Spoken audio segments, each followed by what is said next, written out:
देखिए मैं बात करूं अगर पार्लियामेंट की, तो आपको पता है कि आपके पार्लियामेंट में जो आपके एमपी है वो क्या है, आपके कैरियर ऑफ डेमोक्रेसी है। अगर मैं एमपी की बात करता हूं, मेंबर ऑफ पार्लियामेंट, तो वहां पे क्या है, वो आप लोगों के रिप्रेजेंटेटिव है। अगर मैं किसी भी डेमोक्रेटिक कंट्री की बात करता हूं और जहां पे रिप्रेजेंटेटिव डेमोक्रेसी है, वहां पे क्या है, आपके जो ये रिप्रेजेंटेटिव है ये क्या करते हैं, आपके बिहाफ पे डिसीजन लेते हैं। जब आपके बिहाफ पे वो डिसीजन लेते हैं, अपनी कॉन्स्टिट्यूएंसी को वो रिप्रेजेंट करते हैं नेशनल लेवल पे, तो उनके पास क्या होनी चाहिए, there should be freedom of speech and expression. पहली रिक्वायरमेंट है freedom of speech and expression होनी चाहिए, जो कि आपको भी मिलती है कहां पे, आपका आर्टिकल 19 क्लोज 1 सब क्लोज ए में आप जाएंगे तो आपको क्या है, freedom of speech and expression है, वो सिटीजन के लिए भी है। और यहाँ पे अगर आप आर्टिकल 105 जाएंगे तो यूनियन लेवल पे आपकी जो पार्लियामेंट है उसमें जो एमपी है, आपके मेंबर ऑफ पार्लियामेंट, उनको क्या है, freedom of speech and expression है। ठीक है, काफी हद तक ये जो freedom of speech and expression है वो आपकी अनलिमिटेड और एब्सोल्यूट है। ठीक है, काफी हद तक देखिए, छोटा सा उसमें मैं एब्सोल्यूट को हल्का सा, एब्सोल्यूट है, टोटल अपनी बोलेंगे। एब्सोल्यूट को जब मैं बोलता हूं तो आप समझिए कि वहां पे कोई भी रेस्ट्रिक्शन नहीं है, बट यहाँ पे लिमिटेड रेस्ट्रिक्शन है। वो रेस्ट्रिक्शन, जैसे मैं freedom of speech and expression की बात करूंगा सिटीजन के लिए, आर्टिकल 19, आप बोलेंगे सर यहाँ पे तो काफी सारे रेस्ट्रिक्शन है, बट क्या यहाँ पे है, तो आप बोलेंगे कि नहीं, 105 में उतने रेस्ट्रिक्शन नहीं है। क्यों नहीं है, क्योंकि इन लोगों को क्या करना है, आप लोगों को रिप्रेजेंट करना है, आप लोगों की समस्याएं हैं उनको गवर्नमेंट तक पहुंचाना है, गवर्नमेंट को अकाउंटेबल बनाना है, रेस्पॉन्सिबल बनाना है। That's why there is very limited restriction. वो रेस्ट्रिक्शन क्या है, वो रेस्ट्रिक्शन आपके हैं कि आप जो भी आप वर्क कर रहे हैं उसमें स्पीच एक्सप्रेशन जो है आपकी लिमिटेड रहेगी। किससे, कॉन्स्टिट्यूशनल प्रोविजन। ऐसा तो नहीं आप किसी कॉन्स्टिट्यूशनल प्रोविजन को वोलेट कर रहे हैं। दूसरा क्या है, अगर आप किसी भी जो आपका जुडिशियल ऑफिस है जो, उसमें किसी भी जज जो है उनके बारे में आप डिस्कस कर रहे हैं, तो उससे पहले आपको रेजोल्यूशन लाना पड़ेगा। Without resolution you can not discuss the conduct of any जज। तो जुडिशियल इंडिपेंडेंस को और कॉन्स्टिट्यूशनल सुप्रीमेसी, ये दो रेस्ट्रिक्शन है।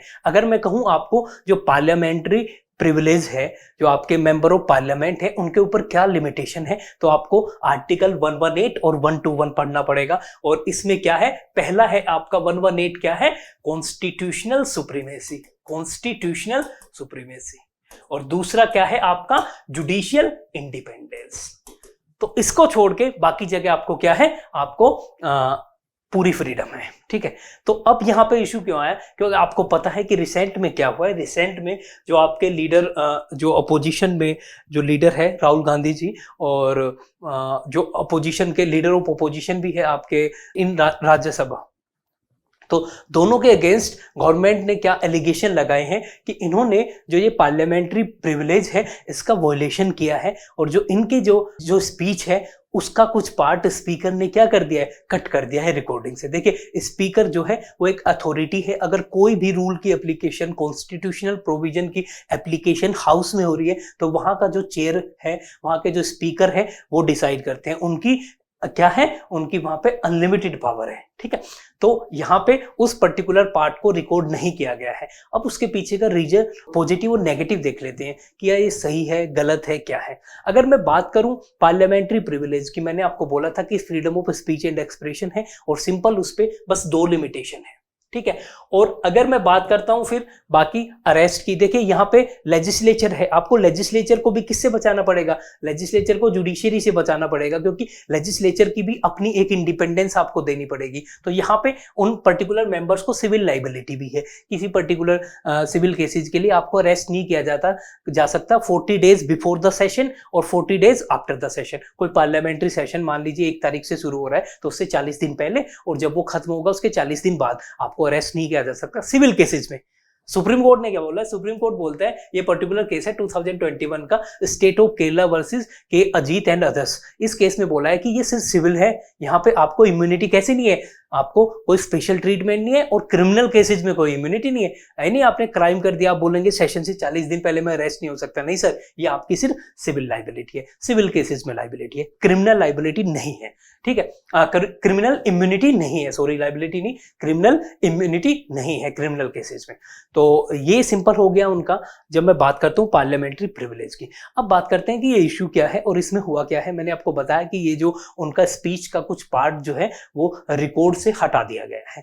अब क्या ये सही है गलत है, या अगर ये द हिंदू का आज का आर्टिकल पढ़ेंगे तो यहाँ पे बहुत सारी चीजें दी गई हैं और उसमें जो इम्पोर्टेंट है वो इम्पोर्टेंट है। पहली तो चीज यही है जो मैंने आपको बताया कि freedom of speech and expression होनी चाहिए, बट उन्होंने ये भी बोला है कि वो स्पीच एंड एक्सप्रेशन जो है फैक्ट के बेसिस पे होनी चाहिए। जो आपने कुछ भी पार्लियामेंट में देखिए, पार्लियामेंट क्या है, ये टेम्पल ऑफ डेमोक्रेसी है। आप यहाँ पे कुछ भी बोलते हैं तो वो पूरी देश आपको देख रहा है। तो अगर आपको देश देख रहा है, आप कोई भी ऐसी स्पीच मत दीजिए जहाँ पे क्या हो, जहाँ पे एक तरीके से वो विदाउट फैक्ट हो। कोई आप ऐसे ही मीडिया रिपोर्ट लेके आके अपने एलिगेशन लगा दिया, तो ऐसा नहीं होना चाहिए। गवर्नमेंट ऐसा बोलती है कि जो राहुल गांधी जी और जो अपोजिशन लीडर हैं इनके राज्यसभा में, उन दोनों की जो स्पीच है वो विदाउट फैक्ट है, वहां पे कोई भी सच्चाई नहीं है। तो अगर इस टाइप की कोई रिपोर्ट आती है, पहले भी ऐसे केसेस हुए हैं, तो उनमें भी बोला गया है कि आप ऐसे अगर एलिगेशन लगाते हैं तो सब्सटेंशियल आपके पास एविडेंस होने चाहिए, ठीक है।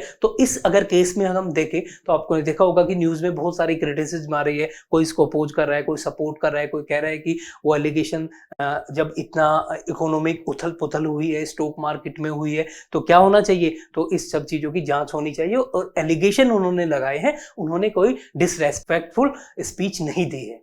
बट यहाँ पे बात आती है फैक्ट की।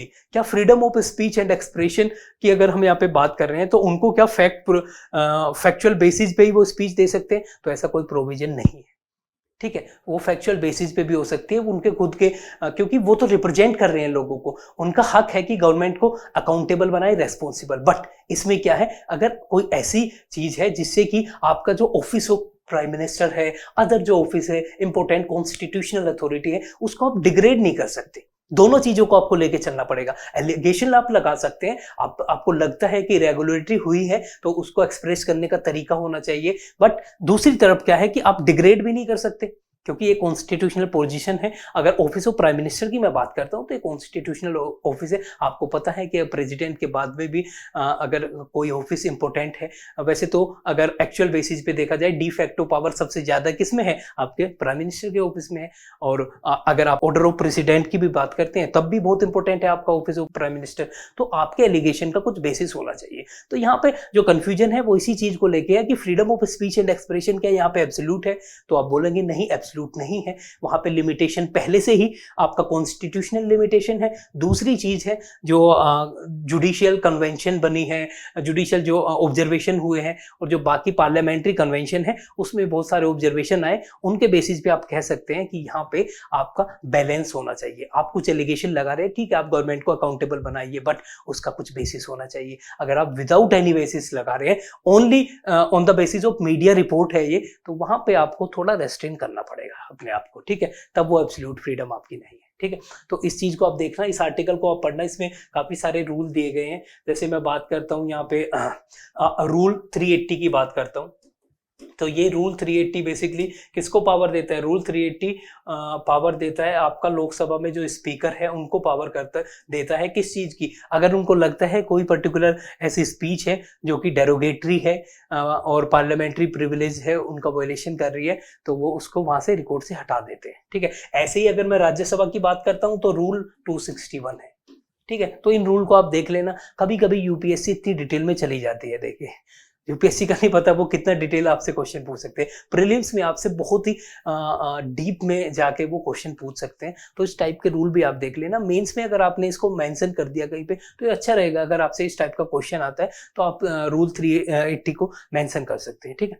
और बाकी इसमें ये इन्फॉर्मेशन है जो मैंने आपको बताया कि डिफेमेशन होगा नहीं होगा। देखिए डिफेमेशन का भी यहाँ पे बात की गई है कि ये एक्चुअली डिफेमेशन में आता है या नहीं आता। तो मेरे हिसाब से अगर फ्रीडम ऑफ स्पीच, अगर पार्लियामेंट्री प्रिविलेज की बात करते हैं और कोई भी एमपी इस टाइप के एलिगेशन भी लगा रहा है तो वो डिफेमेशन का केस तो नहीं बनेगा, क्योंकि अगर हम डिफेमेशन की बात करते हैं तो आपका आईपीसी जो है, इंडियन पेनल कोड है, उसमें आपका सेक्शन 499 अगर आप देखेंगे तो वहां पे डिफेमेशन की बात आती है। और इंडिया में दोनों टाइप का डिफेमेशन है, तो क्रिमिनल भी है और सिविल में भी है, ठीक है। तो दोनों में डिफेमेशन का इशू है, पर मैं नहीं मानता यहाँ पे डिफेमेशन का कुछ ऐसा ऐसा इशू है, बट रेस्ट्रेन होना चाहिए, ठीक है। ये जरूरी है कि आप इतने बड़े ऑफिस पे विदाउट एनी फैक्ट एलिगेशन नहीं लगा सकते, ठीक है। ये आपकी कॉन्स्टिट्यूशनल रेस्पॉन्सिबिलिटी और कॉन्स्टिट्यूशनल मोरालिटी के अंदर ही आएगा, ठीक है। It is your responsibility because you are an MP, तो आपको रेस्पॉन्सिबली ही एलिगेशन लगाने चाहिए, ठीक है। यहाँ पे मैं गवर्नमेंट को सपोर्ट या अपोजिशन को क्रिटिसाइज नहीं कर रहा हूँ,